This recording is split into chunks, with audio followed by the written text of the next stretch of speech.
بہت پرانی بات ہے۔ ایک شہر جس کا نام عادل آباد تھا، اس میں ایک بہت مالدار دکاندار رہتا تھا۔ دور دور کے ملکوں سے اس کا لین دین تھا۔ اپنے دیس میں جو اچھا اچھا کپڑا بنتا تھا وہ یہاں سے دوسرے ملکوں کو بھیجا کرتا اور وہاں سے طرح طرح کی چیزیں منگوا کر یہاں بیچتا۔ خدا نے اس کے کام میں بڑی برکت دی۔ اس کا کاروبار دن بدن بڑھتا ہی چلا گیا اور اس کے پاس اتنی دولت ہو گئی کہ کچھ حساب شمار نہ تھا۔ ڈیوڑی پر ایک کے بجائے دو دو ہاتھی جھومنے لگے۔ گھوڑوں کی تو گنتی ہی نہ تھی، لیکن ایک بڑا ہی نایاب گھوڑا تھا جو اس نے بہت سے دام دے کر 1 ارب سے خریدا تھا۔ دکاندار اسے بہت پیار کرتا تھا اور اس کا نام اس نے سبک سیر رکھا۔ ایک دن کا ذکر ہے کہ اس نے بہت سا سوتی کپڑا کابل بھیجا اور وہاں سے اس کے عوض کچھ مال منگوایا، یہاں تک کہ اس کا مال پہنچنے کا دن آ پہنچا۔ خیال تھا کہ تیسرے پہر تک سب مال عادل آباد پہنچ جائے گا، لیکن انتظار کرتے کرتے شام ہو گئی اور مال کا کہیں اتا پتہ نہ تھا۔ دکاندار کو فکر ہوئی کہ کیا بات ہے، مال کہاں رہ گیا۔ آخر کو اس نے سوچا کہ چلو ذرا گھوڑے پر بیٹھ کر آگے چلیں اور دیکھیں شاید کہیں راستے میں ہی مال آتا ہوا مل جائے۔ یہ سوچ کر اس نے سبک سیر پر زین کسوائی اور شاہی سڑک پر جس پر سے مال آنے والا تھا گھوڑے پر سوار ہو کر نکل چلا۔ شام کا وقت تھا، ٹھنڈی ٹھنڈی ہوا چل رہی تھی۔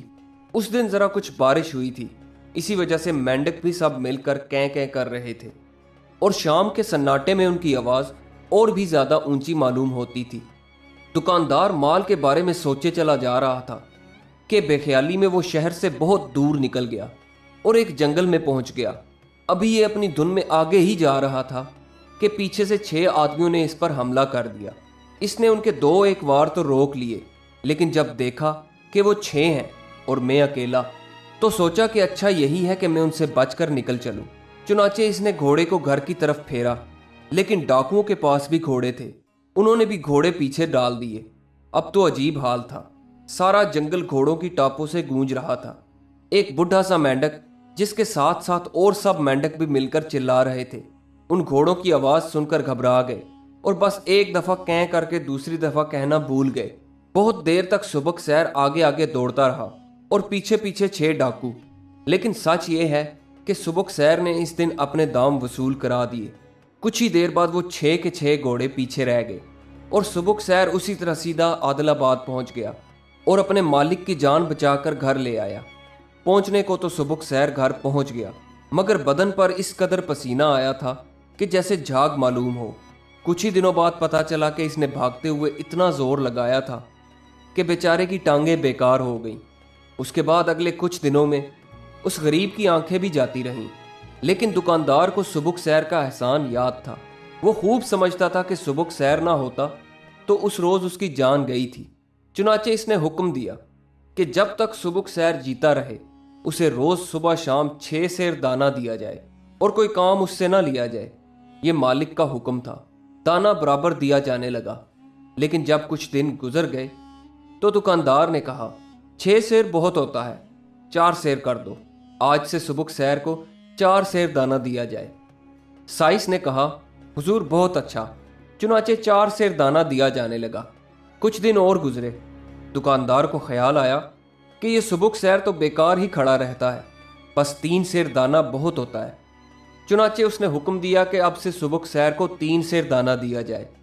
چند سال اور گزر گئے۔ سبک سیر جوان تھا، اس لیے بھلا جلدی سے کیسے مر جاتا۔ ایک دن دکاندار بولا اس سبک سیر کو دانے کی ایسی کیا ضرورت ہے، یہ تو ہمیشہ کھڑا ہی رہتا ہے، بس 1 سیر دانہ دے دیا کرو۔ اس کے بعد سے سبک سیر کو 1 سیر دانہ دیا جانے لگا۔ پھر کچھ عرصہ اور گزر گیا۔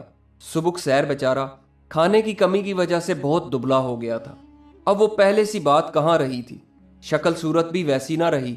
ایک بار پھر دکاندار نے سبک سیر کو دیکھا تو کہا یہ سبک سیر کو خواہ مخواہ کیوں کھڑے کھڑے دانہ دیا جائے، کوئی خریدے تو بیچ ہی ڈالیں۔ مگر بیچارے لنگڑے لولے اندھے سبک سیر کو کون پوچھتا تھا، کسی نے دام نہ لگائے۔ آخر کار تنگ آ کر دکاندار نے کہا یہ کم بخت تو اب کھانے کا ہی ہے، اسے بس ہانک دو اور یہاں سے نکال باہر کرو۔ سائس نے سبک سیر کو کھول دیا، لیکن سبک سیر تھان سے نہ ہٹا۔ بہت ہانکا لیکن وہ اپنی جگہ اڑا رہا۔ سائس نے چابک لیا اور اسے مارنے لگا۔ چابک کے وار سے سبک سیر کچھ کھسمسایا، لیکن پھر کھڑا ہو گیا۔